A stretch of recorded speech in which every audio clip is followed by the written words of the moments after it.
Добрый день, друзья! В прошлом видео, обзор из Leroy Merlin, я задала вам вопрос. Какие же орхидеи я приобрела себе? И вы знаете, интрига продержалась недолго. Светлана точно определила, какие две орхидеи я купила, но не смогла устоять. Вернее, от одной орхидеи я в полном восторге, хотя и не самый большой любитель орхидей с такими с прожилками, как мы их называем, венозники. Но когда я смотрела на эту орхидею, я не могла отвести глаз.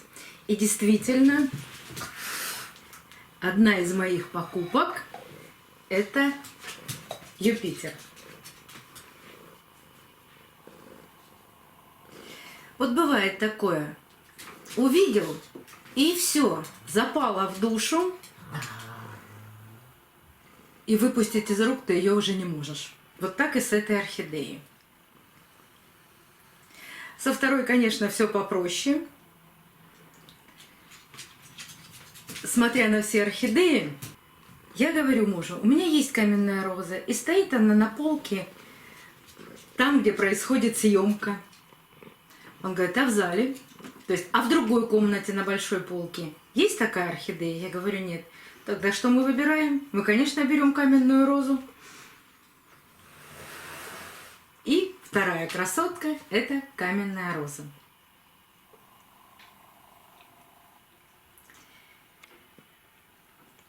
Те мини-орхидеи, которые я показывала, они у меня все есть в наличии. У меня действительно большое количество мини-орхидей, наверное, около 50 штук. Поэтому мини-орхидеи я выбираю очень тщательно. Последние, по-моему, мини-орхидеи, которые я покупала, это были орхидеи Dusty Bell. Пока не попадается что-то нового, оригинального, той орхидеи, которой нет в коллекции. Вот эти орхидеи, эти фаленопсисы у нас идут как голландские орхидеи. То есть приходит поставка голландских орхидей, не от GMP. Хотя на пакете написано, что все равно поставщик GMP. Ну, тут не разберешься. Но качество совершенно другое. Обе эти орхидеи стоили по 880 рублей. Но качество этих орхидей отличается от поставок GMP. Во-первых, совершенно другой грунт. Здесь чаще всего хорошая довольно-таки кора.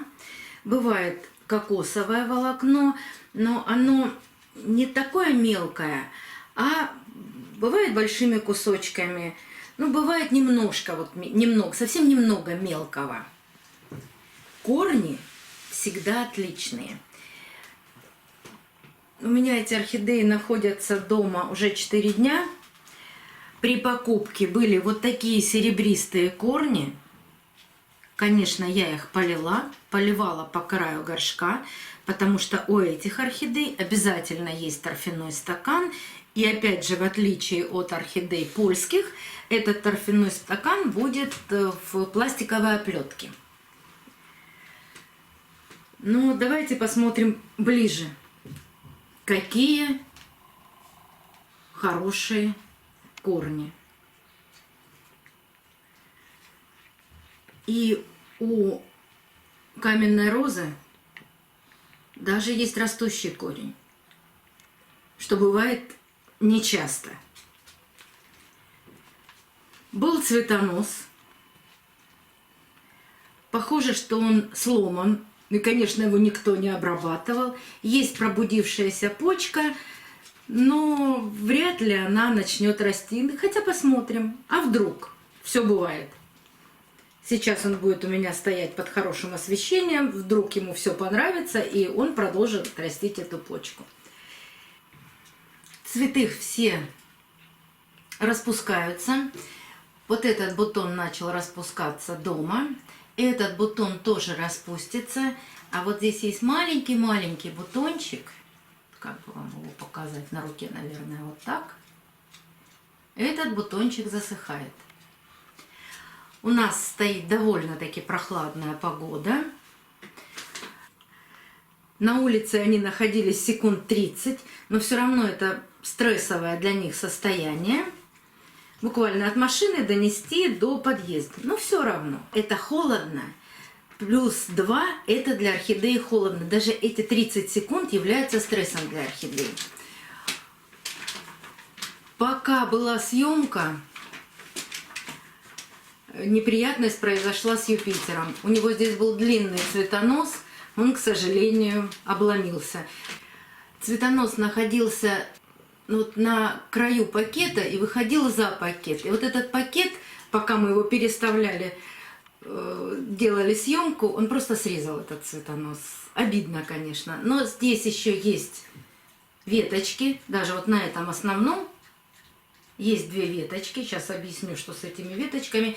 И еще есть вот такая огромная ветка, которая обязательно распустится. Распустятся вот эти крупные. Вот этот засохнет. Я уже сейчас вижу, что этот бутон отпадет. И вот здесь 2 бутончика, которые не распустятся. Вот на этой веточке, на последней, скорее всего, распустятся все бутончики. Так бывает. Вот вы мне пишете, принесла домой, бутончики начали отсыхать. Да, вот эти стрессовые состояния, особенно зимние орхидеи, когда их долго везут в машине, потом, как бы мы ни старались, пока их выгружают в магазине, они тоже, но они не замерзают совсем, но получают порцию холодного воздуха. И, конечно, когда я их переношу домой, представьте, сколько стрессов у орхидей. И вот такие бутончики маленькие очень часто орхидея не открывает, и они отпадают. Это нормальный, естественный процесс. Если у вас вдруг вы принесли домой и закрылись все цветы, ни один бутон не распустился, да, было в прошлом году у меня и такое. Я принесла очень красивую мультифлору, я ее вам как-нибудь обязательно покажу, она сейчас зацветает. На ней большая красивая ветка с множеством маленьких ответвлений. Но пока открылось всего там, по-моему, цветочков 6. Вот когда она полностью откроется, я вам покажу. Красивая мультифлора, я ее называю мини-панда. И когда я ее купила, у нее было буквально 3 или 4 цветочка открытых. А потом, когда принесла домой, здесь у меня температура значительно выше, она засушила, открыла один еще цветок и засушила все бутоны. Было очень обидно, но она тоже была голландская, поэтому, смотря на ее корни, я думала, что в следующий раз она обязательно хорошо и красиво зацветет. Так и получается. Она 2-й год очень красиво цветет, выпускает шикарные цветоносы, но с первым цветением покупным не повезло. Так бывает.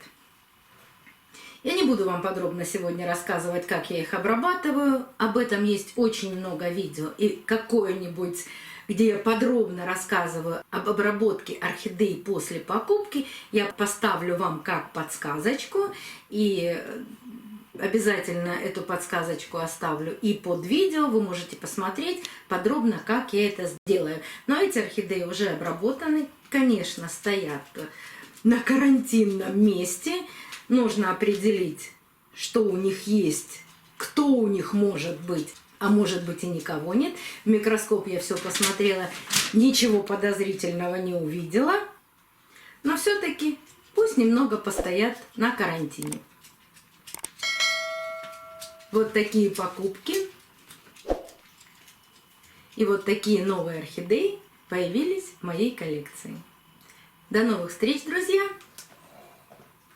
Увидимся на канале.